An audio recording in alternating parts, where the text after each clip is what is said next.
నేను సక్సెస్ఫుల్‌గా అయితే 1 వీక్ నా జిమ్ అయితే కంప్లీట్ చేసుకునేసాను. 1 ఆర్ 2 డేస్ నాకు హ్యాండ్ అంతా ఎక్కువ పెయిన్ వచ్చేసింది అని చెప్పేసి అందుకోసం వీడియో కూడా షూట్ చేయలేకపోతున్నాను అనేసి. అండ్ ఇప్పుడు నార్మలైజ్ అయిందనమాట. ఇన్ని రోజులు పెయిన్ ఉంది కాబట్టి పోస్ట్ చేయలేకపోయాను. అండ్ నేను జిమ్‌కి వెళ్ళే ముందు అయితే నార్మల్‌గా హాట్ వాటర్ ఉంటుంది కదా! కొంచెం హాట్ వాటర్‌లో అయితే కొద్దిగా కాఫీ పౌడర్ అయితే వేసుకుంటాననమాట. సమ్ టైమ్స్ కొంచెం నెయ్యి ఉంటుంది కదా! కొద్దిగా ఒక 1 ఆర్ 2 డ్రాప్స్ నెయ్యి కూడా దాంట్లో యాడ్ చేసుకునేసి తాగేసి వెళ్ళిపోతాను.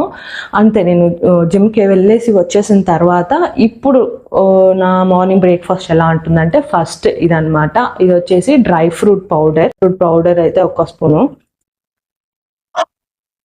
ఎగ్ అయితే తింటాను. ఒక 2 ఎగ్ తింటాను.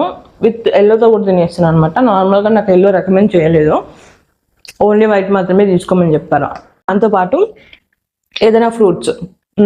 మోస్ట్లీ ఇప్పుడు నేను వాటర్ మెలాన్ ప్రిఫర్ చేస్తున్నాను. మనకి ఇంకా సమ్మర్ కాబట్టి వాటర్ మెలాన్ ఎక్కువ దొరుకుతుంది.